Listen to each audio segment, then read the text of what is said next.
Coffee time. Okay, let that come to a boil. My name is Vander Puchert, and this is Finding Frequency. What did we do today? We had a slow start to the morning and then a faster ramp up. We always get these weird situations where we are like slow, get a phone call, and then boom, we need to kick into action. But that was for a good reason. So we went to breakfast at the mother-in-law's house, which is like a few blocks away from us, so it's not too much of a drive. A bit chilly here in Warsaw. Could have been a walk, but there's some ice on the cars. So we drove there and we met with, let me explain. So my brother-in-law, his wife, we are also friends with her sisters. And the younger sister came all the way from the Netherlands to come and visit her family for Christmas. It's Poland. It's a very Polish thing.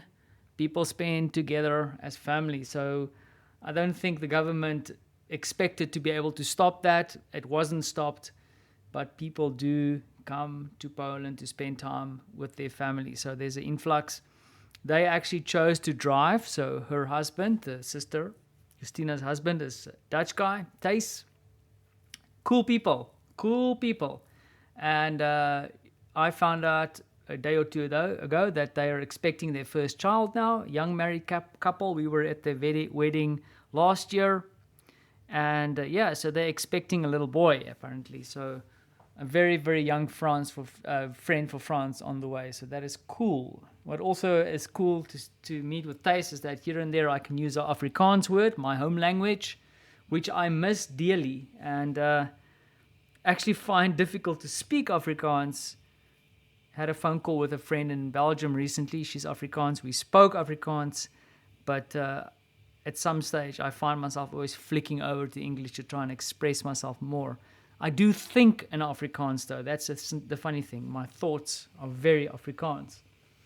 But probably a mixed grill Afrikaans. But yeah, digressing once again. So we went to have breakfast at mother-in-law's house to meet with them. And yeah, it was cool. It's always cool to get their perspective of things and how they do. They've been prolific travelers.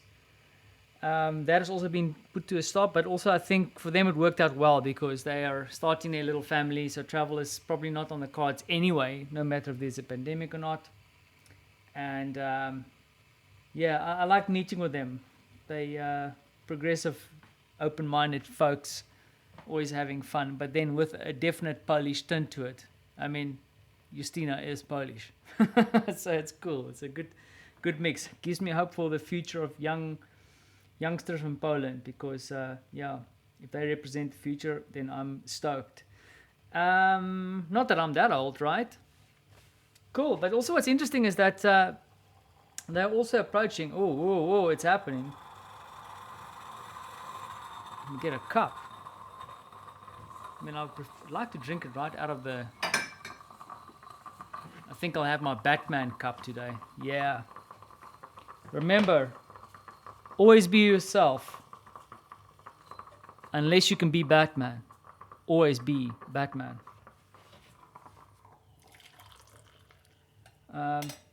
Just a interesting thing that I wanted to share about how they're doing their travel because it sounds like they're traveling everywhere. But what they told or how they relate is that they actually do COVID tests. So they tested as they left the Netherlands and they're driving. They mentioned that they usually fly here as a quick hop. I think I've flown to Amsterdam myself. I think it's like I think it might be under an hour. But it's a quick hop to Schiphol. Awesome airport. I love the Netherlands. Man, I would love to live there. Don't tell my wife. But so they drove all the way here. Apparently 10 hours drive. I didn't realize it's that long. Unless Thijs is a very slow driver. But usually, in Europe, and I think it's probably the same true for the rest of Europe. I know in Poland it's the same. It's like even a short distance could become a long drive. Different to my South African long stretches of driving. But 10 hours drive, so they get a test in the Netherlands, test negative, drive all the way here, stop once or twice for fuel, keeping their bubble alive, and then they come here. They did mention that this time around it was only with family. They couldn't go see all their friends. So that is interesting, because I know they're very, very social. And then they'll drive all the way back and then get tested again and then isolate also a little bit before then getting back into normal life. But they're also kind of working from home. Yeah, like we all are, right? So that was the extraordinary of the day. It was really good to see them. Martha and Francie went to Old Town. Martha went to go see two of her friends. Martha's got these kind of traditional hookups, meetups with friends. I chose to stay. I'm grumpy old fart. I feel like staying home a little bit and just getting a break from the cold cuts and Polish food, and then just a little bit of a break. And I think that is something. I mean, it's not. I'm joking about the grumpy thing. I feel this kind of need at the moment just to be able to sit down and think about things and have a few thoughts. I mean, I know that's kind of what we've been doing all along, just sitting at home, and we are craving getting out. But I'm craving quiet reflection time, and I'm not feeling it at the moment in the sense of, and that's partly, I'm not saying it's anybody's fault. It's also my fault. My thoughts are busy with all kinds of different things, and I feel like I need a bit of time for reflection. And I haven't really done a lot of that during the course of this last year, in the desperation of keeping business going and all things just happening along the way. 366 episodes of things happening.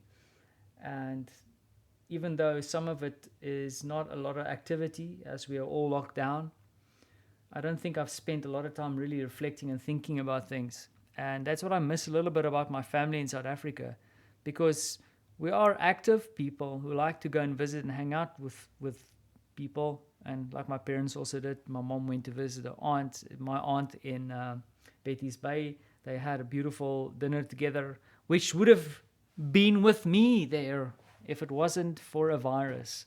That was our plan. And I think that's also getting to me a little bit, the fact that I can't be there. I was supposed to be there after 5 years. I think in January of 5 years not being back to South Africa, this was going to be my triumphant return to my country to go check up what people are doing to it. And now I can't. And I think deep down it is getting to me a little bit. Not that I have this desperation to give up everything that I have here, but perhaps I need a bit of South Africa time also to appreciate my Polish time. I really do. I think that's the problem. I need to force myself out of situations so that I can appreciate and get a perspective from the outside in.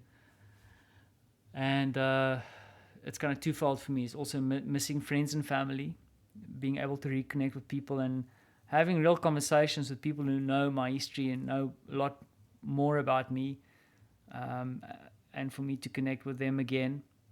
And then building up a little bit more appreciation, because I remember getting to Poland, I appreciated every second. Every time I walked out and stepped on a broken pavement or saw something, I'm joking about the broken pavement, but I used to really get so immersed in these like old communist remnants, things that are around, but then also blown away by the scale of some of the stuff here, because I remember the sense of scale. Cape Town is a beautiful, beautiful, beautiful city. But when you go from Cape Town and you get to Warsaw, you get overwhelmed by the scale of Warsaw. Now, Warsaw is not necessarily a very towered city, although we are getting there with all the investment. The towers are popping up. There is a definite sense of scale. And I've lost that sense of appreciation for these different kind of aspects. And I was hoping to get a little bit of that back, going back to South Africa, to just also remember South Africa. I'm an African. And I miss the small talks and jokes and different cultures and tastes and flavors. But it will come. I just need to be patient. So we all need to be patient. Therefore, I lift my cup of coffee and say thanks to Poland for another Christmas. was good. And now we head to New Year. And I think that's going to be a relatively tough one for Marta too, where I could relax. The party's not happening. But then I'll end by saying this. I just noticed now, just before the recording, that there's music playing down the street somewhere. I can't pinpoint where it is. It feels like someone's making their own little house party. And I think Marta and I want to do that. We ordered a pasta maker for New Year so that we can teach Francie how to make his own pasta. That didn't come through. So I don't know. We need to think of something else. I watched a video of my friend Terry today where she's building puzzles. Maybe that is something that we need to look into as a little family thing. But I don't know if the bad sport in our house is going to like building puzzles. But let's see. That's a good idea. Cool. Let me go drink my coffee and spend a little bit of time on my own thoughts. I hope you get to do the same during this time and appreciate where you are, because try and gain that perspective, because that's something I need to do. Definitely. I need to stand on something and get a better perspective of the things around me. Thanks for listening.